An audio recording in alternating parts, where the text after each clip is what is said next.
ভোলায় মুসলিম পরিচয়ে বিয়ে করে ৮ লক্ষ টাকা আত্মসাৎ, গাজীপুরে ১৩ বছরের কিশোরীকে অকথ্য নির্যাতন, বুয়েটের শ্রীশান্ত রায়ের বিকৃত স্বীকারোক্তি এবং সর্বশেষ টঙ্গী থেকে এক মসজিদের খতিবকে অপহরণ করে পঞ্চগড়ে শেকলবদ্ধ ও অজ্ঞান অবস্থায় উদ্ধার। এই ঘটনাগুলো কি নিছকই বিচ্ছিন্ন অপরাধ, নাকি এক গভীর সুপরিকল্পিত ষড়যন্ত্রের অংশ, যা ভাগওয়া লাভ ট্র্যাপ বা গেরুয়া প্রেমের ফাঁদ নামে পরিচিত? অপহৃত খতিবের দাবি, মসজিদে ভাগওয়া লাভ ট্র্যাপ ও ইসকন নিয়ে সচেতনতামূলক বয়ান করার কারণেই তাকে হুমকি দেওয়া হয়েছিল এবং বলা হয়েছিল ইসকন নেতার পক্ষে কথা বলতে।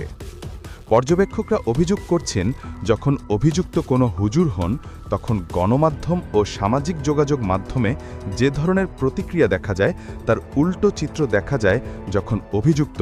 হিন্দু ধর্ম